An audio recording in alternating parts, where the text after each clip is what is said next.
Buenas noches a todos y todas, le damos la bienvenida. En la noche de hoy vamos a estar hablando sobre autismo. Como saben, el 2 de abril de este mes estuvimos celebrando lo que es la concienciación sobre lo que es el trastorno del espectro del autismo.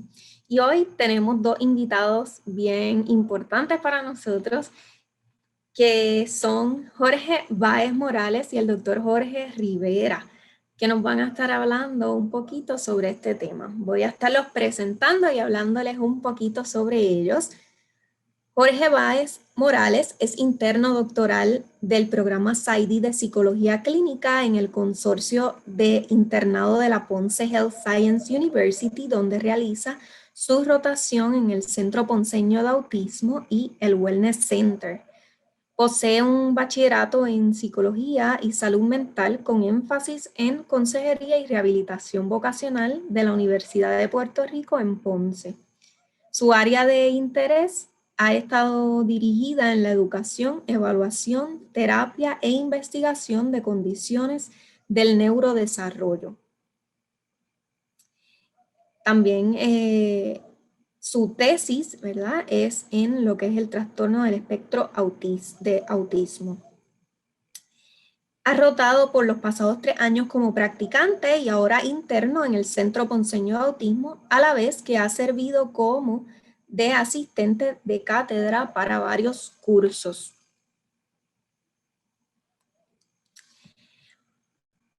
Jorge actualmente está, como les dije, en este centro, él nos va a estar hablando un poquito, el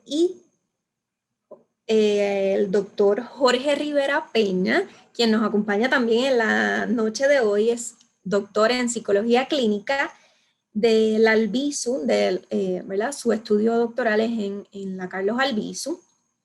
Tiene su maestría en Consejería y Orientación de la Pontificia Universidad Católica de Ponce y tiene un bachillerato en Educación Elemental de la UPR de Ponce. Trabajó como consejero profesional en la Universidad Interamericana, Facultad de Derecho.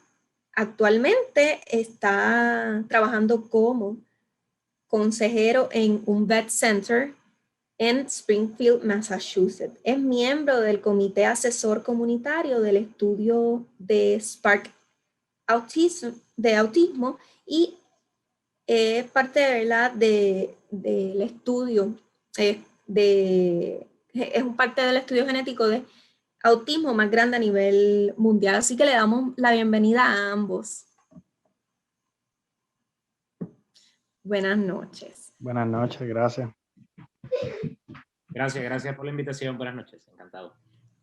Qué bueno que están aquí y que su conocimiento lo van a transmitir a todas estas personas, ¿verdad?, sobre lo que es el autismo, que aún hay muchos mitos que vamos a estar hablando hoy, hay mucho desconocimiento, así que quiero dejarle a Jorge Báez que comience por aquí. Voy a compartir, me dicen si se logra ver. Sí se ve. Perfecto, bien. Bien, pues muchísimas gracias, como les mencioné, por la invitación. Mi nombre es Jorge Báez. Voy a estar hablando sobre autismo como parte de lo que queríamos, ¿verdad? Y lo que deseaba era... pusimos por título Hablemos de Autismo, concienciando en comunidad, para poder comenzar esa discusión que lo que busca es compartir, transmitir información sobre algunos que pueden estar ocurriendo, que se comparten y conocer un poco más, ¿verdad? Conocer más sobre el autismo. Así que para comenzar, en el día de hoy a mí me interesa poder contestar de forma general varias de todas estas preguntas como tipo objetivo. Así que vamos a estar contestando qué es el trastorno del espectro del autismo, también conocido como TEA, para más corto. Vamos a contestar por qué hay que hablar de autismo, cuál es la importancia, a qué se debe y por qué ocurre. ¿Cuáles son esas características de personas o individuos con un diagnóstico de autismo? ¿Cómo se puede atender en casa, la escuela y o en la comunidad? Y ahora mismo, en nuestra realidad, el COVID y el autismo, ¿qué está ocurriendo o qué sabemos? Y cómo podemos ser de servicios en lo que es nuestra comunidad, porque estamos concienciando en comunidad. Así que, para comenzar, a mí me interesa definir un poco sobre qué es el autismo. Así que, basado en este librito que ustedes ven aquí, el Manual Diagnóstico y Estadístico de Trastornos Mentales, quinta edición, define el trastorno del espectro del autismo como una condición del neurodesarrollo que se compone por deficiencias, ¿verdad? Déficits, dificultades que van a estar en un dominio de la comunicación e interacción social, y también vamos a tener otro dominio que va a estar impactando lo que van a ser patrones restrictos y repetitivos de lo que es la conducta. Cuando estas dificultades se encuentran en estos dos dominios, ¿verdad? Vamos a encontrar lo que es un diagnóstico del trastorno del espectro del autismo. A esto se suma que va a requerir y va a tener unos grandes retos en el contexto de vida independiente del individuo, para la familia, a nivel escolar, a nivel social, ¿verdad? Comunitario o a nivel laboral. Así que, para hablar y profundizar un poquito más sobre esto, porque comunicación e interacción social va a cubrir muchas cosas en la misma forma que los patrones restrictivos y repetitivos de la conducta. Así que cuando hablamos del dominio de la comunicación e interacción social, tenemos que tener claro que van a haber tres aspectos primordiales en ese dominio, que van a ser. Se van a estar viendo unas deficiencias en esa reciprocidad socioemocional, ¿verdad? Así que cómo el individuo puede transmitir, recibir lo que va a ser esta información socioemocional, ¿verdad? Esa comunicación tan necesaria. Vamos a ver también deficiencias en lo que son las conductas comunicativas no verbales. Y esto es bien importante, porque la comunicación no es solamente lo que uno habla, ¿verdad? Uno puede comunicarse a través de lo que es la forma verbal y la forma no verbal, y eso va a ser un área impactada en las personas con un diagnóstico de autismo. También va a incluir lo que son deficiencias en el desarrollo y mantenimiento y la comprensión de esas mismas relaciones sociales, en donde van a haber algunas dificultades para comprender, ¿no?, cómo es que trabaja, cómo es que funciona el entorno social.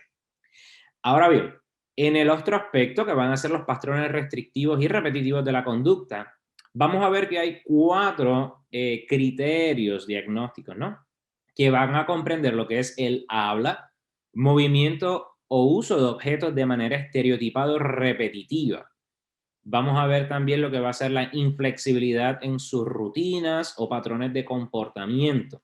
Van a requerir en ocasiones unas estructuras, ¿verdad? Una rutina bien establecida, porque si no, puede mostrarse retos en esa flexibilidad. Van a tener también lo que son intereses muy restringidos y fijos, que son anormales en foco o intensidad. Cosas particulares, temas particulares le van a llamar mucho la atención, pero se le va a hacer difícil poder moverse de ese tema. Y también vamos a ver que van a experimentar hiper o hiporreactividad a estímulos sensoriales o interés inhabitual por aspectos sensoriales del ambiente. Así que hiper es que es mucho, ¿verdad? Van a ser hipersensibles. Cualquier estímulo sensorial, por mínimo que sea, en personas con un diagnóstico de autismo van a experimentarlo de una forma magnificada. Sin embargo, por otro lado, también existe el fenómeno de que sea hiporreactivo. Entonces, muchos de estos estímulos van a tener que ser mucho más fuertes del usual para que individuos con este diagnóstico pues, puedan experimentar ese estímulo sensorial. ¿Está bien?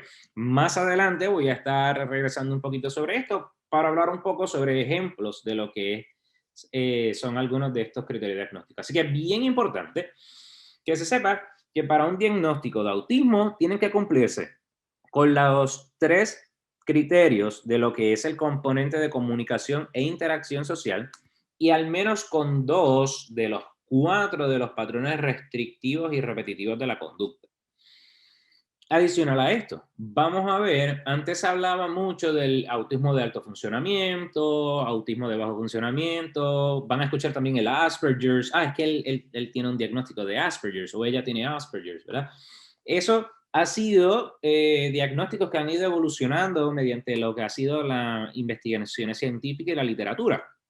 Hoy día, con el manual, ¿verdad? El libro que vimos, el DSM-5, clasifica el autismo dependiendo de la severidad y se divide por lo que son los niveles. Así que cuando hablamos de un nivel 1 en autismo, hablamos que el individuo va a requerir apoyo, cumple con los criterios diagnósticos de autismo, ¿verdad? Está presente el diagnóstico, pero va a requerir un apoyo, no va a ser tan significativo.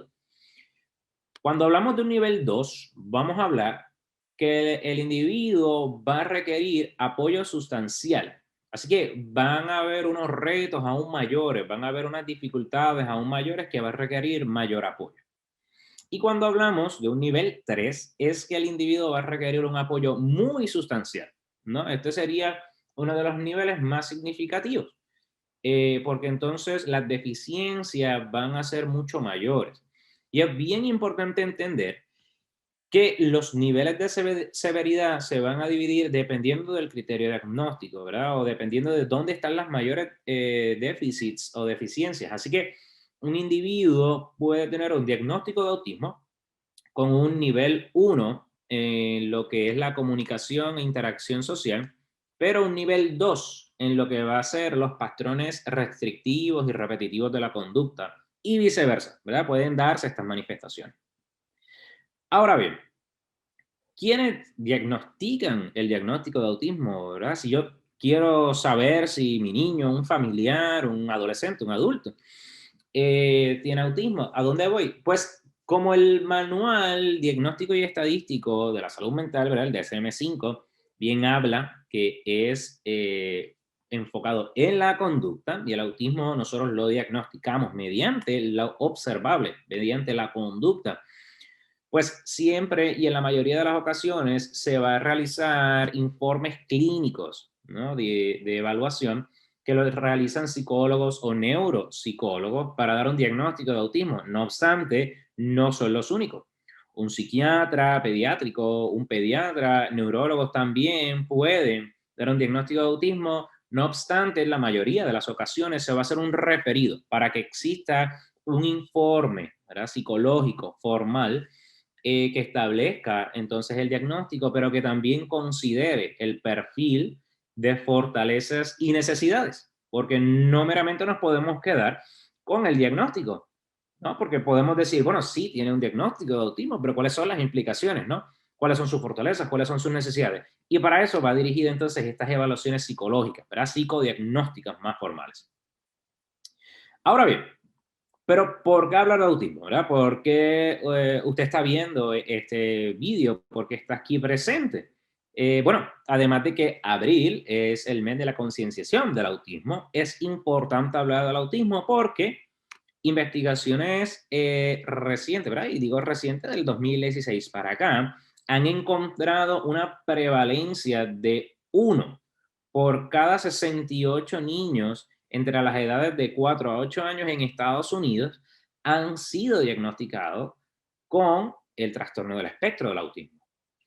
Y si eso, ¿verdad?, les parece alarmante, acá en Puerto Rico, los autores Cordero, Alonso, Matei y Torres en el 2011 realizaron una encuesta y encontraron una frecuencia, ¿verdad?, una prevalencia de 1 en cada 62 niños entre las edades de 4 a 17 años en Puerto Rico cumplían los criterios diagnósticos para un diagnóstico de autismo, ¿no? Así que si esto nos está diciendo algo, es que el autismo está aumentando. Porque a medida que va pasando el tiempo, estamos viendo mucha más prevalencia, en muchos más casos. Y posiblemente muchos de ustedes tendrán algún familiar, algún compañero, algún vecino que, que tiene a alguien, ¿verdad? Un miembro de su familia que tiene un diagnóstico del trastorno del espectro del autismo. Y no solamente eso, sino que también la literatura ha identificado que tiende a ser más prevalentes en niños que en niñas, de una razón de 4-1, ¿verdad? Por cada 4 niños varones diagnosticados con autismo se diagnostica una niña. Sin embargo, hay que tomar esto con pinza, ¿verdad? Y lo digo más para efectos de la discusión, y es que la literatura está buscando investigar si en efecto esto es así, porque están saliendo estudios que sugieren que en realidad la prevalencia de autismo en niñas está siendo mucho mayor de la que originalmente creíamos. Lo que ocurre es que las chicas tienden a tener unas destrezas socioemocionales que suelen ser un poco más desarrolladas, y por ende los síntomas de autismo se van manifestando mucho más tarde en la vida de las chicas. Así que esto es algo que, ¿verdad?, es un tema un poco más profundo y que puede dejarse luego para otra discusión, pero quería dejarles con esa información. Así que, ¿por qué hablar de autismo? Bueno, pues no solamente está aumentando los diagnósticos de autismo y la prevalencia en la población general, sino que a medida que va aumentando, los costos de servicios para esta población tienden a ser muy altos, porque dependiendo del diagnóstico y de la severidad, va a depender los servicios que estos chicos, estas chicas van a recibir. Y las familias llevan a cabo una ardua tarea que va a representar un alto costo en lo que son estos servicios, ¿no? Y lo que lleva para planes médicos y otras consideraciones. Las familias, ¿verdad?, sufren mucho estrés psicológico cuando hay unas dificultades para acceso de servicios. Y aún teniendo el acceso a los servicios, por lo demandante que puede ser en ocasiones, el diagnóstico de autismo puede ser muy retante, inclusive sumarle, ¿verdad?, ese factor económico, pues también va a causar otros estresores que no solamente se puede ver afectado el niño o la niña, ¿verdad?, o el individuo con autismo, sino también los colaterales. ¿Quiénes son esos familiares? A su vez, es importante tener conciencia de por qué está ocurriendo esto, ¿verdad? Tiene que abrirse estos foros, y agradezco la oportunidad de Metaconsulting para hablar sobre esto, porque a la medida que nosotros tengamos conciencia, podemos llevar este mensaje, ¿no? Y el factor primordial es que en la mayoría de las ocasiones se habla del autismo como si fuera un diagnóstico exclusivo para niños o exclusivo para niñas, ¿verdad? En edades escolares. Pero estos individuos crecen, son adolescentes, hay adultos que tienen un diagnóstico de autismo. Y muchas veces nos quedamos hablando del niño, la niña, ¿verdad? Hay que trabajar por los niños con autismo, pero ellos crecen, se vuelven adultos, y muchas de las ocasiones cuando estos individuos llegan a la adultez, tienden a tener una merma en algunos de los servicios de salud mental. Así que es bien importante traer esta conversación.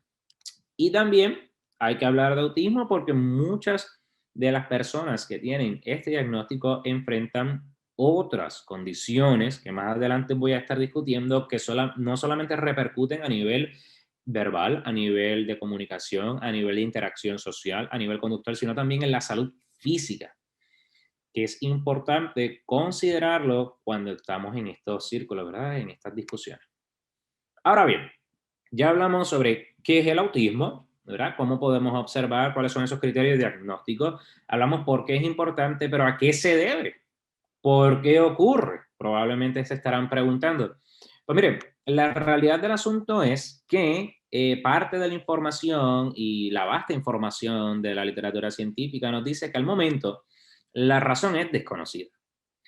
Sin embargo, como podrán ver, ¿verdad?, o podrán asociar o imaginar con el fondo de la pantalla de la presentación, sí se ha encontrado en la literatura que el autismo tiene un gran componente genético. Así que, en la medida en que nosotros vemos que el diagnóstico de autismo aumenta, es porque hay un alto factor genético. Así que esto es algo bien importante, porque la literatura nos habrá encontrado que existen algunos factores de riesgo desde la edad de los padres y la madre, ¿verdad? A mayor edad, mayor riesgo. No es que necesariamente vaya a ser un caso, ¿verdad? O que el individuo que nazca tenga un diagnóstico de autismo, pero hay mayor riesgo, ¿no? Si hay familiares que ya han tenido previo diagnóstico de autismo, hay una alta probabilidad de que en la familia pueda darse un diagnóstico de autismo. Hay estudios que han hecho con gemelos idénticos en donde uno de los gemelos no tiene un diagnóstico de autismo y el segundo sí tiene un diagnóstico de autismo. Así que hay mutaciones genéticas que todavía estamos en proceso de investigar porque no se sabe a ciencia cierta. Así que es algo bien importante a considerar.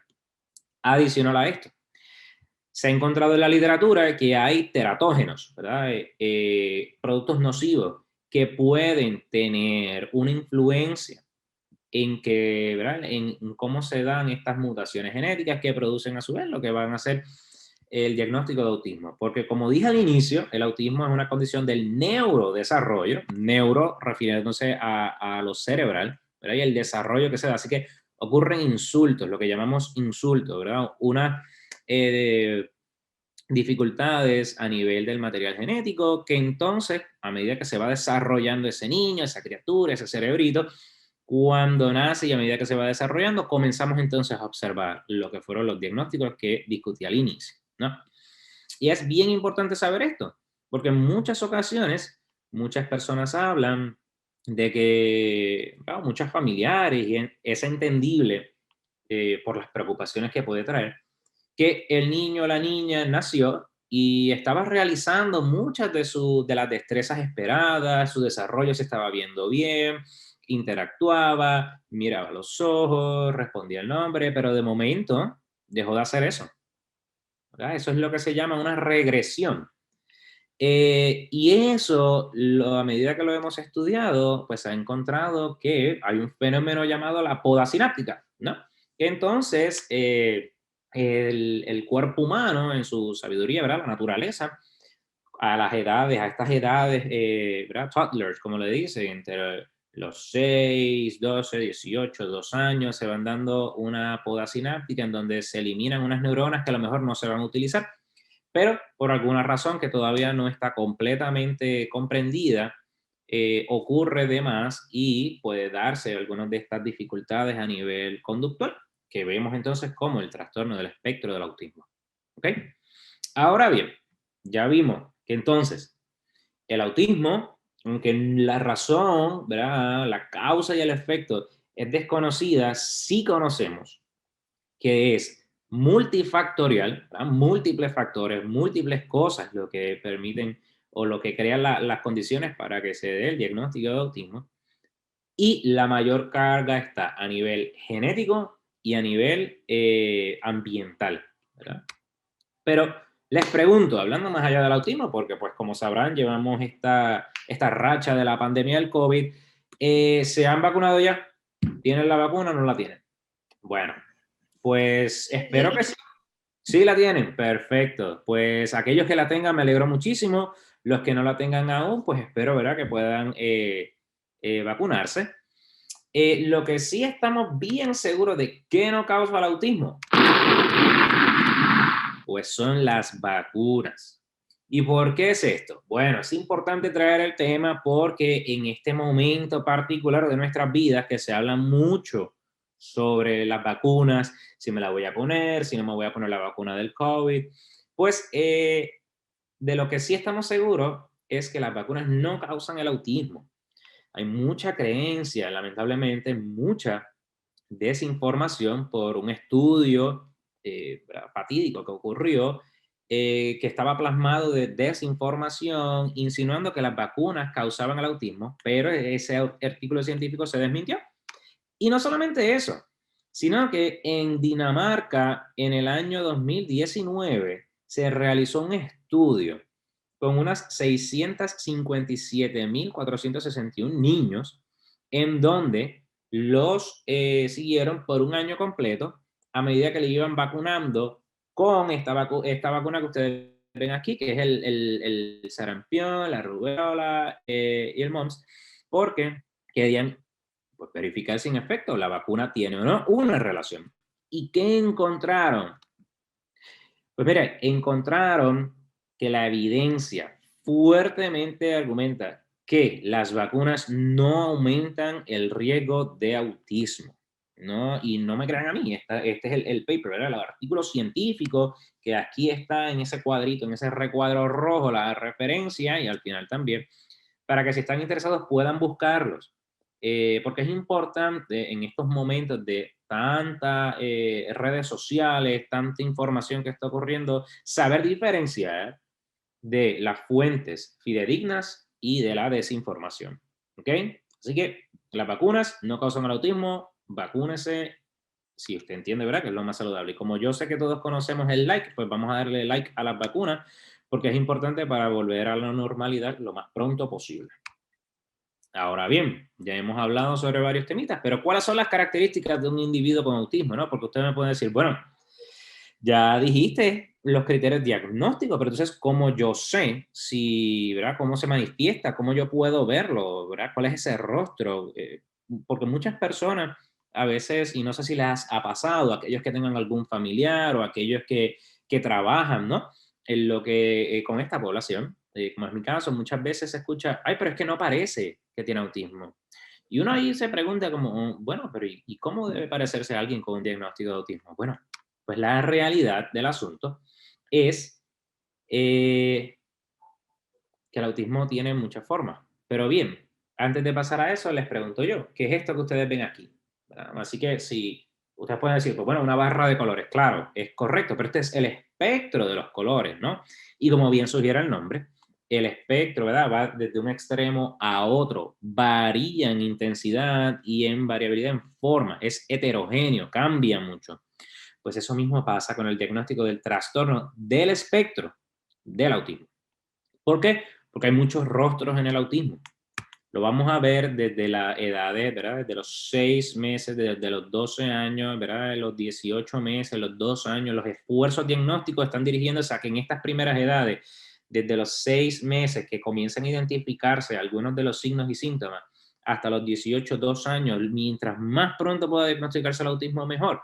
¿Por qué? Porque luego también tenemos, como les mencioné, personas, adolescentes con un diagnóstico de autismo y tenemos adultos con un diagnóstico de autismo. Así que es importante atender esta población. Esta persona que ustedes ven aquí, la doctora Temple Grandin, ella es una doctora y científica que se ha dedicado a trabajar con lo que es el ganado. Inclusive, ella no solamente tiene un diagnóstico de autismo, ella también aboga por esta población para que sea más comprendida. Inclusive existe, ¿verdad? Ella ha publicado libros, también existen hasta películas que relatan la historia, pero les invito a que puedan buscar la información de ella porque es fascinante la forma en la cual ella explica desde su experiencia cómo es que funciona, ¿verdad? Su mente, por así decirlo, porque ella vino a poder hablar luego de los 3 años de edad, ¿no? Que sin duda alguna es tarde en el desarrollo, pero logró hacerlo. Y ella explica, ¿no? ¿Qué es lo que conlleva ese diagnóstico de autismo? Así que hay muchos rostros. No hay unas características específicas de que, bueno, sí, van a ver así, si ven esto, lo ven canito, lo ven alto, lo ven chiquito. No, no hay unas características específicas. Lo que sí hay, ¿verdad? Como les dije más al inicio, cuando vemos estos criterios diagnósticos, hay unas características en las conductas que nosotros vamos a ver. ¿Y cuáles son esas? Bueno, pues vamos a ver que muchos de estos individuos con diagnóstico de autismo van a mostrar acercamientos intrusivos, ¿verdad? Se les va a hacer difícil entender lo que es el espacio personal. Van a tocar a otros, pueden lamber a otros, ¿no? Pueden pegarse de frente, no van a conocer o no van a entender este concepto de distanciamiento, ¿no? De espacio personal. Van a utilizar a otros como extensiones de su propio cuerpo. En ocasiones se manifiestan mucho, ¿verdad? Y esto mayormente es cuando son más niños, que los pequeñines pueden tomar a alguien de la mano y llevarle hasta una puerta, a un juguete, a un vaso de agua, dejándole saber que quiere algo de ahí. Va a haber una pobre respuesta al nombre. Cuando le llamen fulano, fulana, no va a responder al el contacto visual va a estar disminuido. Ese contacto visual tan necesario en lo que son nuestras interacciones sociales se va a ver afectado. Vamos a ver también dificultad en la comprensión y expresión de las emociones. Vamos a ver en ocasiones mayormente suele ocurrir, no solamente en niños, sino también en adolescentes y en adultos, que el rostro se va a ver como sin emoción alguna, se va a ver lo que llamamos aplanado, ¿no? Y esto no quiere decir que las personas con un diagnóstico de autismo no experimenten las emociones, para nada, todo lo contrario, las experimentan, pero la expresión y la comprensión puede ser distinta y es parte de las dificultades de estar afectado. Van a tener también dificultades para iniciar o desarrollar relaciones sociales, ¿no? Este componente social que tiende a ser innato, ¿verdad? De cómo yo hago amigos, cómo yo me acerco, cómo se aprende desde la familia, pues va a estar impactado, se va a ver comprometido. Va a preferir el juego en solitario, va a verse aislado, muchas veces se repite, es que él está en su mundo, ¿no? O es que él está en la de él, en la de ella, ¿no? Pues realmente es que en el autismo la motivación social está comprometida. Vamos a tener que, ¿verdad? Vamos a ver que va a haber una dificultad en la comprensión de contextos sociales. Eh, Cuando nosotros estamos en nuestro hogar, nuestra conducta es de una forma en comparación cuando estamos en un restaurante, cuando estamos en la iglesia, cuando estamos en el centro comercial. Así que muchos de los individuos con diagnóstico de autismo van a tener dificultad en este aspecto de cómo modular la conducta en estos contextos sociales.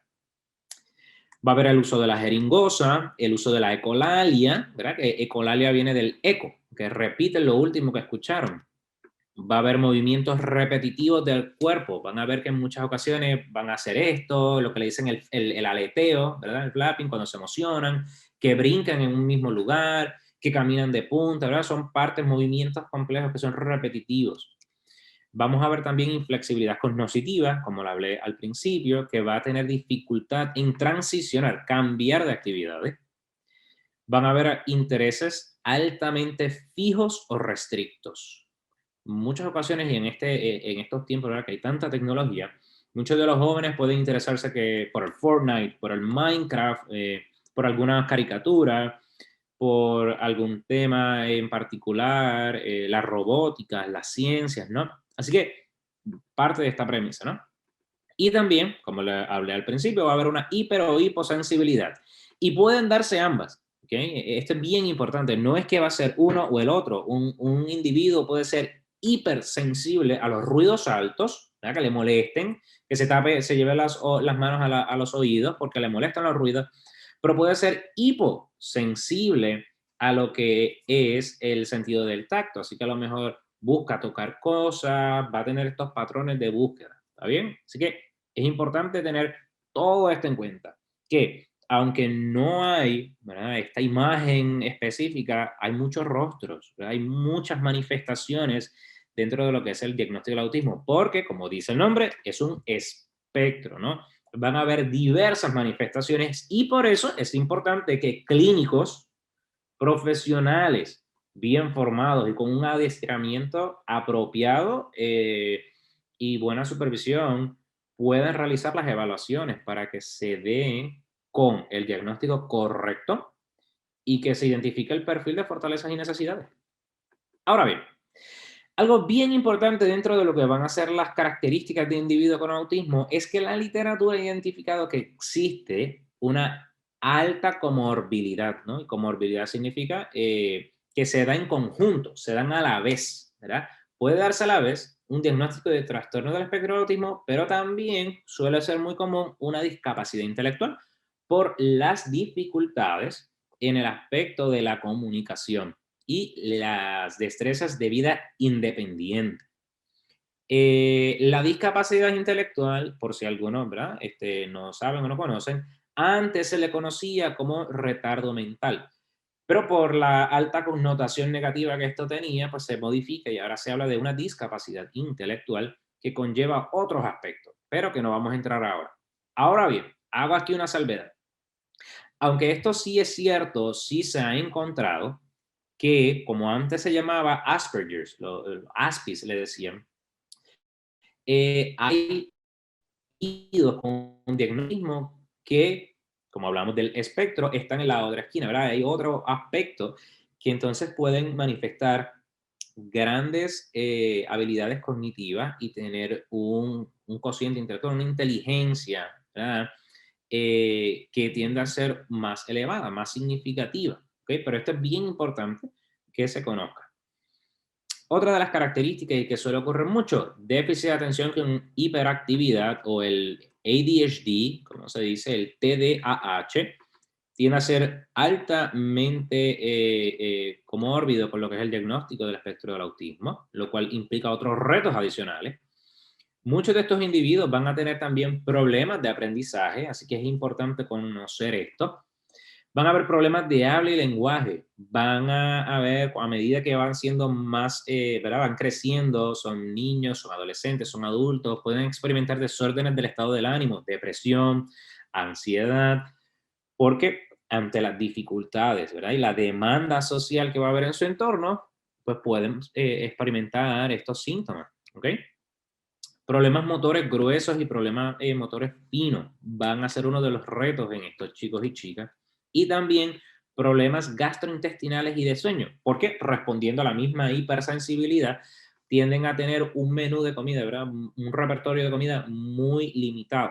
Así que estos solamente son algunas de las dificultades comórbidas que pueden verse en lo que es el diagnóstico del trastorno del espectro de autismo, que es importante tener en consideración porque, de nuevo, son muchas manifestaciones y hay que saber bien, ¿verdad? A dónde se llevan esto, ¿verdad? Su hijo, su niña, su sobrino, el vecino, para que hayan profesionales que lo evalúen bien. Así que bien, ¿cómo se puede atender entonces en casa, la escuela y o en la comunidad?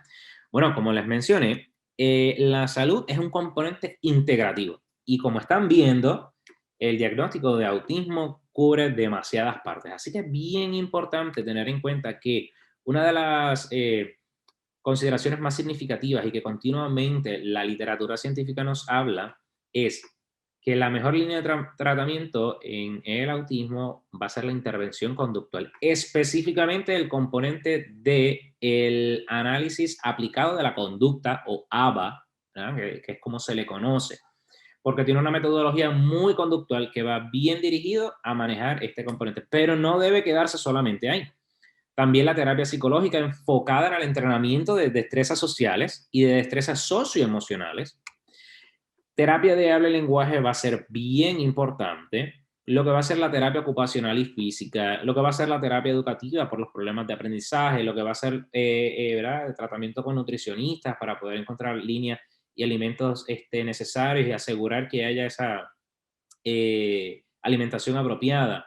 Psiquiatra, también hay intervenciones psicofarmacológicas, ¿no? O sea, todo esto es una visión global de las necesidades que puede tener, ¿verdad? De los servicios que puede requerir un individuo con diagnóstico de autismo. Y esto es bien importante entenderlo, pero más importante aún saber que esto va a variar. No todo el mundo, ¿verdad? No todos los individuos que tengan un diagnóstico de autismo van a necesitar necesaria u obligatoriamente estos servicios. Va a depender de ese perfil y cuáles son sus necesidades.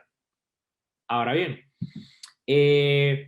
¿cómo podemos entonces nosotros, ¿verdad? Hacer de servicios, estar atentos, tratar de ayudar en nuestra comunidad? Pues definitivamente, si tiene algún familiar, pues dar esa comprensión o algún desconocido que veamos, brindar ese apoyo, esa comprensión, no estigmatizar, no emitir un juicio. Muchas veces no conocemos los retos que pasan esta familia y ni siquiera estamos cerca de entender, ¿verdad? Si no pasamos esas experiencias de la rutina que llevan día tras día, porque puede ser demandante. Tener en el aspecto de la educación, sabemos que pues, como país enfrentamos retos dentro de lo que es el Departamento de Educación, pero hay unas leyes que tienen que hacerse valer, hay unas leyes que deben regirse, ¿no? Así que buscar esos servicios, ser más vocales en lo que es esa adquisición de servicios, específicamente en la educación, y en la educación especial es importante. El homeschooling también es alternativa, que en muchas ocasiones, ¿verdad? Va a depender de la familia, de los recursos y cuál sea su posibilidad, pero es una alternativa que puede ser también de utilidad. Concienciar en comunidad, ¿verdad? Estos espacios deben darse, tienen que darse. Es porque vivimos en una sociedad muy ajetreada y a veces hablamos muchas cosas y se nos olvida. Ambientes amistosos, lo que le dicen autism friendly, hoy día hay muchos lugares, espacios, parques que brindan gracias a esa concienciación, ¿verdad? esos espacios que son agradables, ya sea porque hay audio reducido, hay textura, hay otras formas, ¿verdad?, que pueden llamar la atención y que consideran a estas personas. Ahora bien, en Puerto Rico, y traigo esto porque pues, estamos hablando del autismo, pero entonces ustedes pueden decir, wow, todos esos retos, toda esa necesidad y cómo han hecho en este momento con la pandemia. Pues parte, ¿verdad?, de este grupo de doctores, el doctor Simón Carlos, Walter Rodríguez, Rafael Oliveras y Ninochka Román, que es estudiante de doctoral, la Escuela de Medicina en Ponce, la Ponce Health Sciences University, están llevando a cabo una investigación precisamente sobre cuál ha sido el impacto del COVID-19 en niños con discapacidades que incluyen, a su vez, el autismo, ¿no? Y es algo importante conocerse porque quiere decir que hay investigaciones que están saliendo. Al momento, ¿verdad?, la información no ha sido, ¿verdad?, no completamente concluyente, pero sí se han encontrado retos, como bien nosotros podemos imaginarlo. Y aquí hablando de mi experiencia, ¿verdad?, como interno en el Centro de Enseño de Autismo, sí hemos visto sus grandes retos, porque definitivamente no es lo mismo el servicio, la terapia presencial a utilizar esta modalidad de computadora, pero por otro lado sí hemos visto algunos chicos o algunas chicas que dependiendo de ese perfil de fortalezas y necesidades han tenido un beneficio por esta modalidad, pero hay que tomarlo con pinzas, ¿ok? Así que creo que esto es algo bien importante a considerar porque definitivamente hay que ser vocales en llevar esta información y conciencia. Ahora, para finalizar, como parte de este espacio, pues yo quería compartirle, ¿verdad? Hay muchas entidades, aquí solamente incluyo unas pocas, pero está la Alianza de Autismo de Puerto Rico, el Centro Ponceño de Autismo, el Centro Nacional de Autismo, esta página que se llama Autism Internet Modules, esto es abierto al público, pueden entrar, pueden registrarse, hay videos que explican estrategias para trabajar en el hogar, en la casa, en lo que va a ser la escuela, la comunidad, que es de gran utilidad. Y también Autism Speaks, que es una de las asociaciones, ¿verdad?, más grandes que promueve, ¿no?, estos espacios para concienciar. ¿Está bien? Así que creo que ha sido bien importante y bien significativo hablar sobre este tema. Aquí están varias de las referencias discutidas. Así que abro el espacio para ver si hay algunas dudas, preguntas, comentarios o recomendaciones, ¿no? Que sé que he hablado bastante y me gustaría poder escuchar si hay alguna pregunta. Para mí ha sido, ¿verdad?, excelente escuchar a mi compañero Jorge, que ha traído el tema, ¿verdad?, sobre lo que es el autismo y como él menciona, yo creo que es bien importante antes de escuchar quizás otras personas que me imagino que ha sucedido.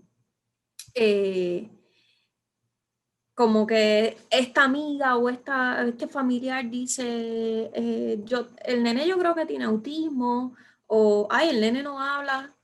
Entonces, tener presente la importancia de que cada niño es un mundo como todo, y esa importancia de ir a evaluar a un niño, a un profesional, como decía Jorge, ya sea un psicólogo, a un psiquiatra, alguien que tenga la capacidad en esta área.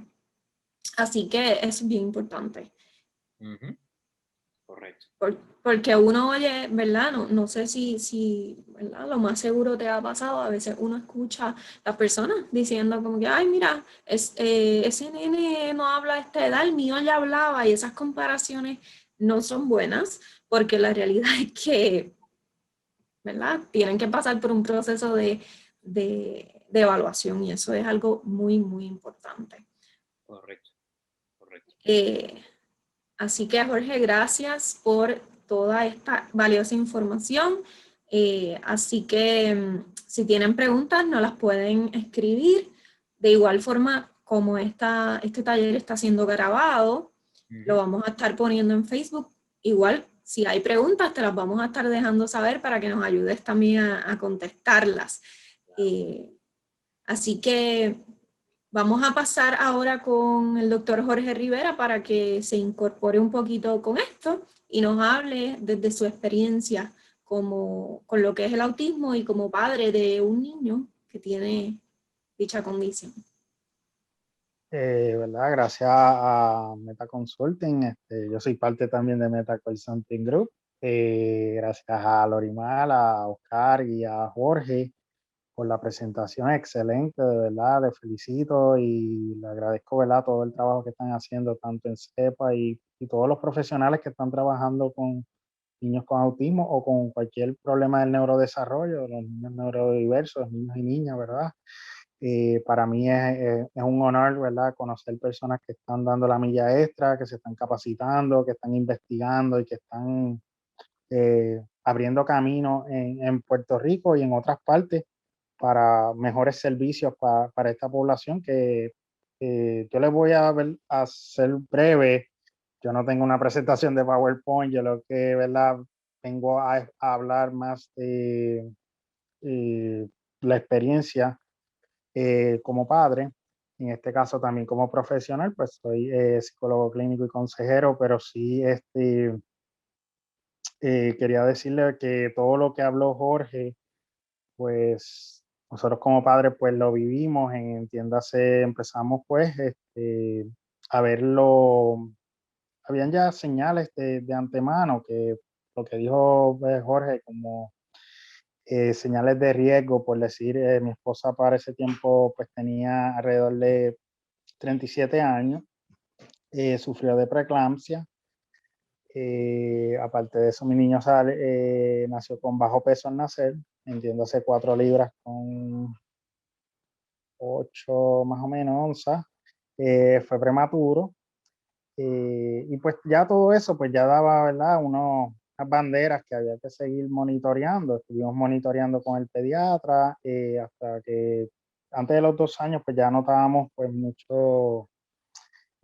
muchas áreas ¿verdad?, que no estaban desarrolladas según nos dice a veces las tablas del desarrollo humano, pues las áreas en particulares física, cognitiva, el lenguaje, sociales, pues veíamos cuando comparábamos con lo que se espera de acuerdo ¿verdad? Cada niño es individual y cada niño tiene su proceso individual, pero cuando se compara con esas áreas, pues notábamos como que eh, unas deficiencias en esas áreas y unas áreas que no se estaban dando. Yo decía, bueno, pues vamos a seguir, ¿verdad?, evaluando y demás.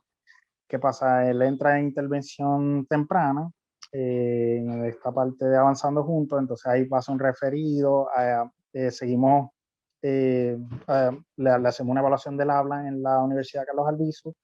Después de eso, pues seguimos buscando más ayuda, entramos al centro de autismo en San Juan y ahí pues suceden las otras evaluaciones, que el componente pues completo eh, ¿verdad?, se integra en la evaluación, como bien explicó Jorge, el psicólogo, se integró la trabajadora social, se integró la pediatra del desarrollo, se integró la terapista ocupacional, la terapia del habla, y hicieron una evaluación, en este caso, y transdisciplinaria, pues, como el enfoque que tienen los centros de autismo, porque pues una diversidad que por eso es que estamos buscando esa pieza, tantas cosas para conectar y no sabemos, ¿verdad?, cómo poner a operar quizás eh, en su totalidad, porque son tantos profesionales que tienen que trabajar eh, de lleno, que pues estamos, los padres pues tienen que buscar mucha ayuda y tienen que ayudarse mutuamente para evitar la quemazón, no solamente del cuidador, sino todo lo que requiere las terapias, porque estas terapias son básicamente,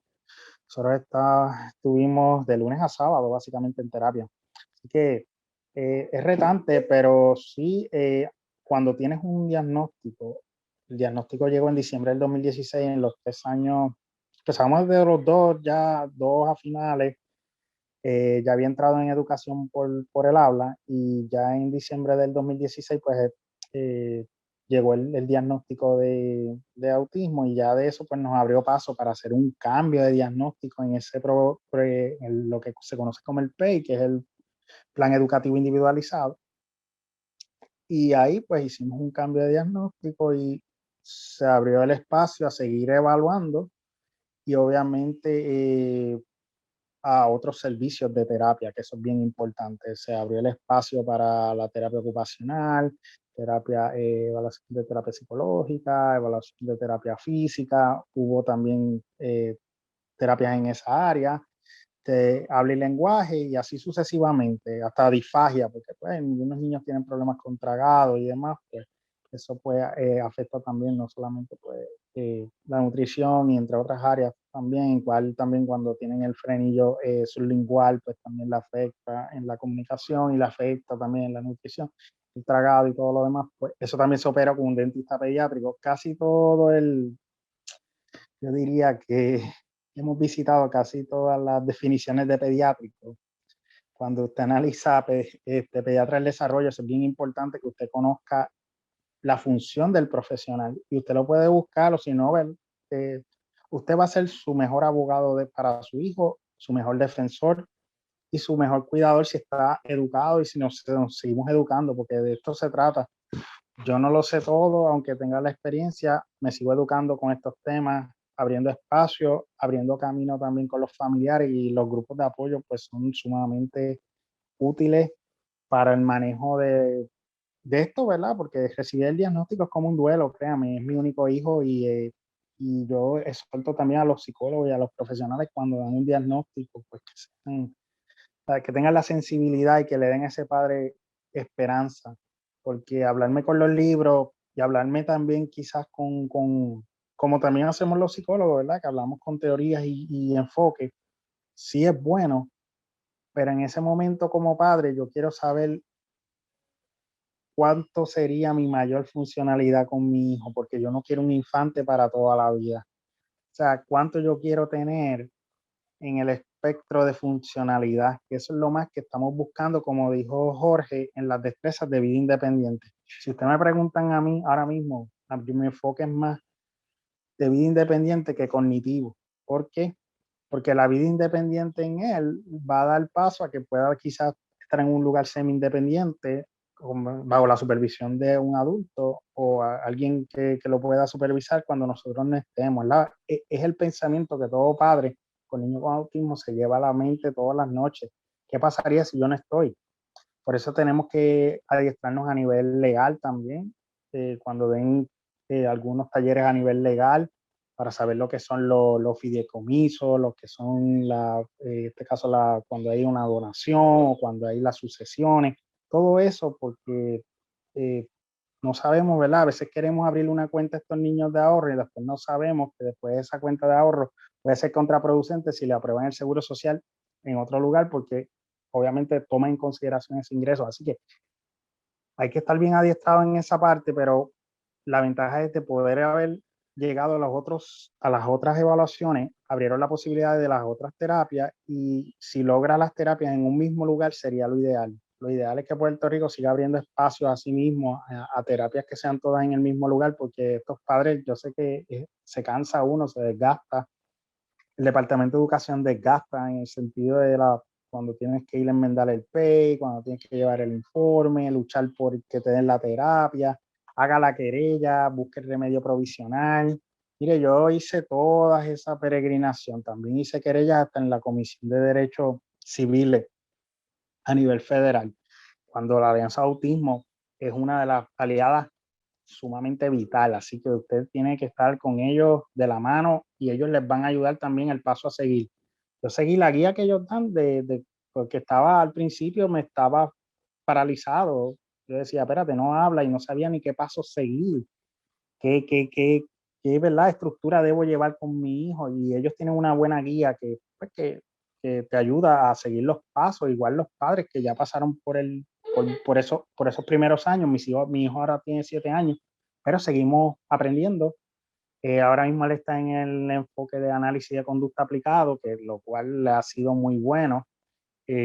Acá en el área de Massachusetts también tiene la terapia del habla y lenguaje, tiene también terapia ocupacional y de la terapia física en Puerto Rico pues ya fue dado de alta, gracias a Dios pues esa parte pues la superamos, pero sí hemos pasado con lo que es la restricción de alimentos, se nos hace bien difícil poder integrarle un nuevo alimento, cuando a veces se cansa de un alimento, no lo quiere más nada y después, por eso es desgastante en el caso de que los padres pues tienen que tener mucha paciencia, tomarse breaks, eh, quizás alguien, ¿verdad? Cuidarlo por un tiempo en el weekend y que la madre vaya a tener autocuidado, se vaya al mall a caminar o a hacer las actividades que les gusta hacer. Y después se hacen, ¿verdad? Se rotan en la medida que van ¿verdad? Logrando pues otros avances. Pero sí les puedo decir que todas esas características que dijeron, pues sí las hemos visto y obviamente las vacunas con él, pues seguimos todo el tracto de vacunas, que eso pues no, sí le hicimos muchas pruebas metabólicas y otras pruebas para descartar todo lo orgánico, por si acaso había algo que estuviese dando, ¿verdad? En este caso algún otro rasgo, otra condición que te oculta. Tomamos también la parte en este caso, la comorbilidad de él es con el trastorno en este caso, de déficit de atención con hiperactividad. Sí tiene áreas de discapacidad intelectual, no ha sido evaluado del todo, pero sí tiene muchas áreas de estrés de vida independiente. No puede bañarse solo, no puede, no puede vestirse solo, comer se le hace todavía un poquito complicado, a veces tiende a virar mucho los jugos y demás, pero por lo menos en algunas áreas pues ya ha ido mejorando con las terapias que ha tenido acá y en los espacios sociales pues también ha mejorado bastante sus encuentros sociales y ha tolerado más algunas áreas y algunas actividades sociales, cosa que antes ir a un cumpleaños era como era como una zona bien difícil para poder estar porque le daba con salir corriendo, se descompensaba, le daba los famosos meltdown, que es el colapso total. A veces no sabíamos trabajar eso, no sabíamos trabajar las transiciones, la inflexibilidad, hasta que ahí utilizábamos palabras de transición. Ok, cuando estábamos al parque y nos íbamos al carro, te quedan 5 minutos, ya nos vamos, dile adiós al parque, nos vemos mañana, dile adiós parque, hasta mañana, y eso pues nos fue ayudando, ver la ventaja a veces de que uno pues, a veces uno busca y demás, pero lo importante es seguir educándose, seguir en los libros, ¿verdad? Y talleres como este, y ser defensores en esto de la educación, porque entre más terapias usted tenga, entre más intervención temprana usted tenga, y si le demuestra mucho amor a su hijo, va a haber muchos cambios significativos. Nosotros, créanme, no podíamos ir a la playa antes de los 3 años, a los 4, cuando entró la terapia de ocupación a los 3, ya a los 4 y medio, casi 5, pudimos visitar la playa. Había muchos lugares que no podíamos visitar y gracias a las terapias, pues ahora esas áreas de funcionamiento han mejorado y las áreas de adaptación también han mejorado, y lo importante es exponerlo, porque a veces nosotros como padres con autismo siempre nos ponemos las barreras. Yo no voy a llevar a este niño al parque porque me van a mirar así. Yo no voy a llevar a este niño al mall porque van a mirarme así. Mire, yo a veces iba a Plaza Las Américas y estaba 50 veces subiendo la escalera eléctrica y bajándola, subiéndola y bajándola, subiéndola y bajándola. Y yo le decía al guardia, voy a estar aquí como media hora más, por si me ves haciendo esto. Y pues los educaba, mira, el nene mío pues tiene esto, y es educar, porque a veces cuando las personas hacen algunas microagresiones, pues a veces algunos comentarios, ¿verdad? Que en este caso son comentarios hirientes, que los padres como nosotros pues estamos pues también bien a la defensiva, como papá pollito, mamá pollito, porque es algo que pues le tenemos muchas consideraciones a estos niños, y pues y de eso se trata, ¿verdad? Es cuestión de seguir educando, seguir abriendo espacios, y qué bueno que se están dando espacios también en la literatura y en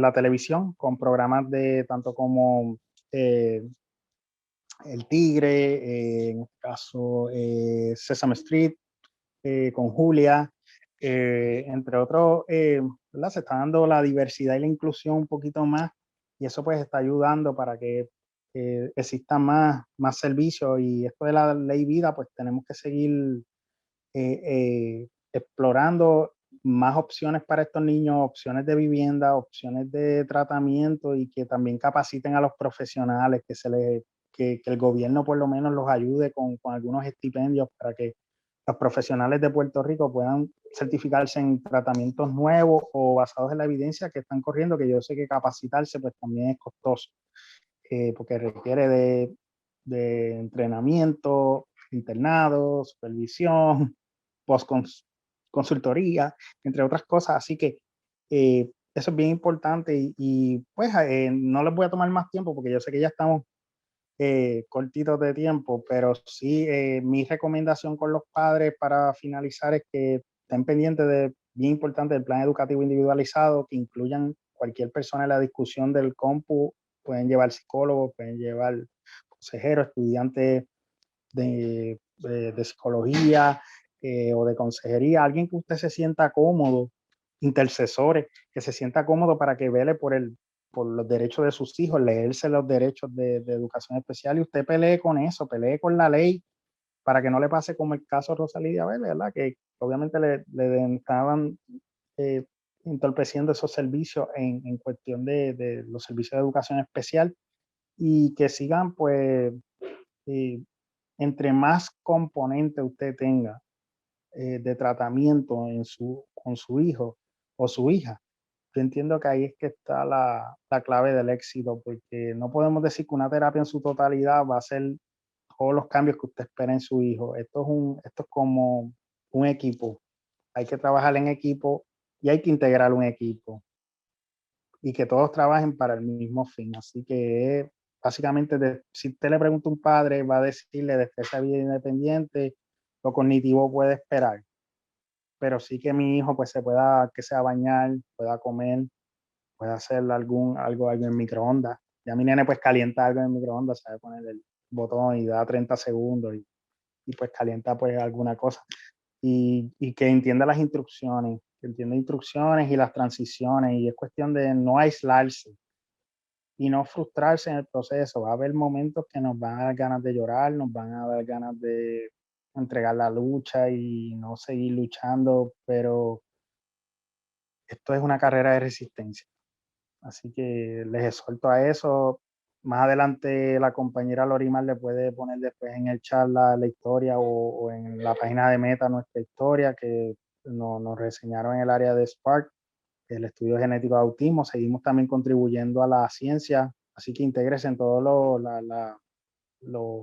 los clinical trials, ¿verdad? Los ensayos clínicos que estén haciendo en las escuelas de psicología o en las universidades de escuelas de medicina. Intégrese porque es la manera que también podemos avanzar otras cosas. Ahora mismo yo estoy participando del estudio genético, uno de los estudios genéticos más grandes que está para autismo, para eso mismo, como Jorge Báez nos explicó, no hay causa todavía. Seguimos buscando. Tenemos dos factores, genético, ambiental. Podemos tener varias multiplicidades, pero sí seguimos buscando esa parte, y ahora mismo ya van por 26,000 familias para un total de 50,000 que se están buscando. Y los exhorto a que busquen Spark for Autism. Van a encontrar cosas que se están haciendo, publicaciones que ya están saliendo, y cómo también se pueden integrar también de forma voluntaria, porque yo entré así, yo entré preguntando, haciendo una pregunta. Por eso yo le digo, cuando usted no vea algo que estén valorando los derechos de su hijo en algún lugar, escriba al dueño o escriba a la información de contacto. Yo pregunté por qué no hay inclusión del idioma español en su página.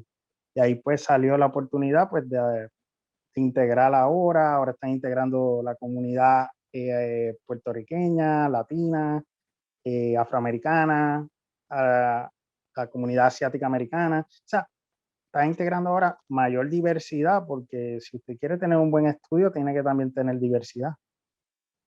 Y de eso se trata. Usted es el mejor advocate y el mejor defensor va a ser usted. Así que, y que tenga todo digitalizado, todo en carpeta.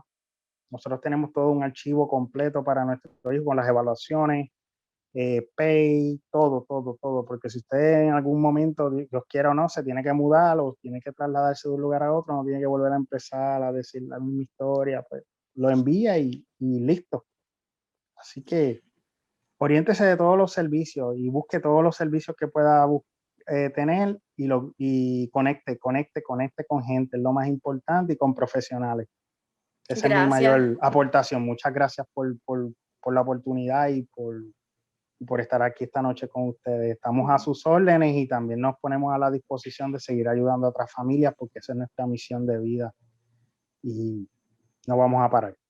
Gracias al doctor Jorge también, ¿verdad? Por hablar y dar este testimonio que a pesar de que él es psicólogo clínico y también consejero, pues pasa y atraviesa todos los días esta experiencia con su niño que tiene autismo, pero él ha encontrado la manera de, como él dice, seguir buscando información, porque el hecho de que nosotros seamos profesionales no quiere decir que lo sepamos todo ni lo vamos a saber todo.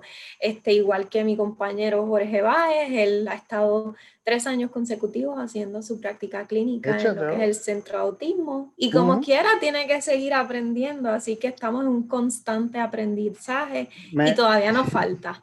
Me pasó como a mí cuando yo siempre pensaba, antes de recibir el diagnóstico, yo pensaba siempre en el diagnóstico diferencial antes de tener el diagnóstico de autismo. Claro. Siempre ¿verdad? En ese rol como padre, pues siempre quería tener esa esperanza de que era más algo sensorial, pero créame, pues llegó y seguimos evaluando. Fuimos desde neurólogos, como le dije, toda la parte pediátrica, neurólogos, audiólogos, MRI, pediatra del desarrollo, oftalmólogo pediátrico, otorrinolaringólogo, gastro no tuvimos que ir, pues gracias a Dios pues en gastro pues, está bien, pero sí, al principio pues tuvo intolerancia a la lactosa, pero pues son cosas que después pues mejoró y demás, pero es evaluación y tratamiento.